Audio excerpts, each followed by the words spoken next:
Hey everyone, and welcome back to my channel. Today I'm going to be doing my July wrap-up. I've been at work all day, so I'm super tired, but I really don't have time to record this over the weekend, so sorry. So I've read, I think it was like 2 or 3 books in July, one being Cursed Bunny. I enjoyed it and didn't enjoy it. Some of the stories I loved, especially the ones that were very much like Korean folk tales, but like modernised. And so like the title story, Cursed Bunny, I thought was brilliant because it's kind of like a condemnation of capitalism using folkloric elements. I absolutely adore Korean literature because it's very interesting how it delves into societal pressures, expectations, same thing as pressures really, and sort of capitalism, because it is very much a consumer heavy society. Like when you watch Korean dramas, there's always like product placements and things like that, and it's a very fast paced country, so naturally consumerism is quite prevalent, which I think is really interesting, the way Bora Chung kind of explores this and explores the corruption and the greed of people in positions of power juxtaposed with the helplessness of the everyman, and that feeds into the way people are referred to in these stories. Nobody, I believe, has a name. They're all young man, old man, young woman, old woman, bald man, the man, the wife, things like that. So it's very much an impersonalised narrative that then implies that these are just people that are nameless. They could be anyone. So anyone could be the people in these books, which kind of also leans into another Korean book that again critiques society, which is Kim Ji-young, born 1982, which Kim Ji-young, like I've said, I think I've probably mentioned this in several videos, is the most popular name for a woman of the 80s. So again, she is an everywoman. So I love like sort of the choices that Bora Chung has made in this to kind of make it a story about the everyman against society in that way. So yeah, I enjoyed it for the most part. There were some stories I felt dragged a little bit, or I just wasn't particularly interested in, but I did enjoy the very sort of supernatural and folkloric tales in it. So I'm very much intrigued to read more of Bora Chung's work. Next we have Lord of the Rings. I finished listening to The Fellowship of the Ring on audiobook, read by Andy Serkis. Loved it. Brilliant. I will be continuing listening to it shortly. I'm gonna be reading a lot of audiobooks now and for the foreseeable future because I have like a half an hour commute to work. That's an hour every single day that I'm just listening to audiobooks, so I'm like whizzing through them, because I did also read Lolita towards the end of July into the first few days of August, but we'll call it a July book because I won't remember it by the end of the month. My goodness, I think it was both a good thing and a bad thing to choose Lolita as an audiobook. Because of the way it's written and the point of view of the character. So obviously Nabokov wrote this as a first-person point of view. So you get the creepy and sort of sardonic voice of Humbert Humbert, HH, telling you his story, and some of the descriptions and the way, like the use of the word nymphette, if I ever have to hear that word uttered again, I'm just gonna like, my skin's gonna crawl, because of just the prevalence of such a sort of slimy word, nymphette, and like the way Jeremy Irons, my narrator of the audiobook, speaks in this as well. He like puts a lot of gravitas in it, and he also did play Humbert Humbert in the, can't remember the director, but the 1990 adaptation, was it 1995? I don't know. It was in the 90s, which I've seen. Strangely, I haven't seen the Stanley Kubrick one, but I might have to watch that at some point. But yeah, so it was interesting to kind of have him redo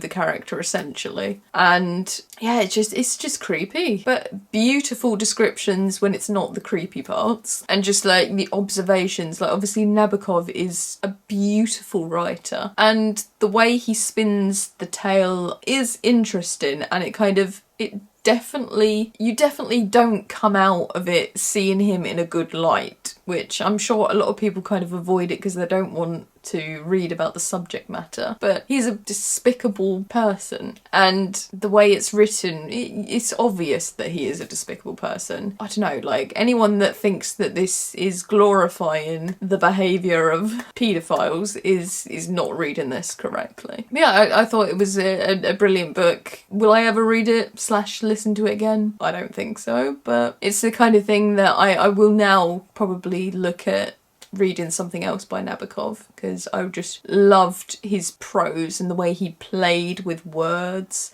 and descriptions. So yeah, I really enjoyed that. I also read Ragnar Lothbrok's Saga, which was, to be honest, it's probably the weakest saga that I've read so far, maybe because it was so short, but basically it follows Ragnar and mainly his sons and his wife, Auslag / Kraka, doing battles, and Ragnar gets jealous of the escapades of his sons, so then he sails off to England and then gets thrown in a snake pit. Don't quite know why Ragnar's death mirrors the death of someone in the Volsunga saga. Sometimes that happens, like there's a lot of repetition in sagas in like the way people do things. But yeah, like it was alright. I wouldn't write home about it and be like, yes, phenomenal. It was okay. On to the books I'm currently reading. I'm currently reading Rathkenkel's Saga. Can't pronounce stuff, as always. This was supposed to be a July book club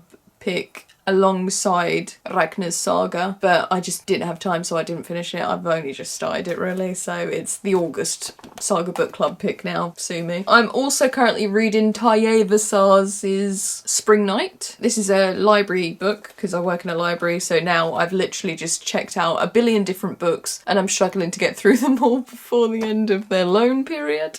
Well, hey, I don't know why I do this. Like, I've got 100 or more, no, probably like 500 books at home that I need to read. And yet I've suddenly taken it upon myself to literally check out a whole library. This is about a boy and a girl who are home alone for the first time ever in their lives, as their parents have gone to a funeral of a family member. I love the way this is written, because it's quite a playful way of narration by Vassars, because like there's quite childlike elements, because obviously we're following two kids at home sort of excited to be able to do things without their parents, but then they get a surprise visit from a family and stuff happens. It's quite good. I am slowly reading it though. I also did start reading Cleopatra and Frankenstein by Coco Milor. I haven't got very far in that at all, just under 50 pages. I think it's alright. It feels very cinematic, like it feels like the writer wrote this with the intention of it becoming a film.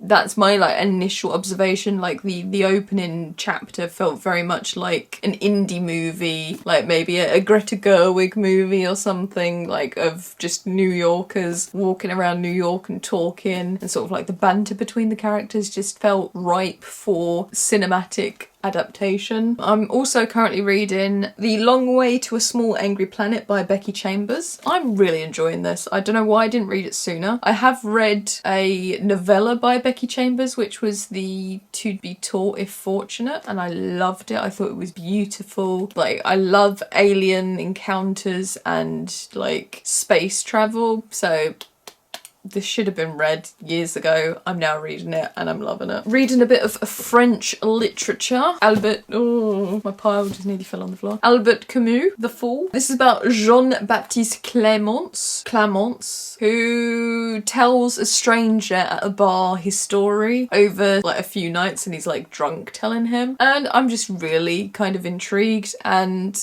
enjoying, again, the narration style in this is very conversational, and the way the narrator talks to the listener, which essentially it becomes us. We become the listener listening to his drunken tale, but he does like talk to the listener and gets answers back that we're not privy to, but he kind of responds in a way that you kind of might be able to tell what the listener is asking or saying. But yeah, like, it's just really interesting. I've never read Albert Camus before, so this is quite an intriguing first step into his oeuvre. Ooh la la. And then another library book, Quantum Mechanics, The Theoretical Minimum. I want to be better at science, And I saw this one day at the library, so I was like, okay, yeah, let's go. I've also got my bank card as my bookmark. No rhyme and reason for that. I did get out a French book, actually in French. Look.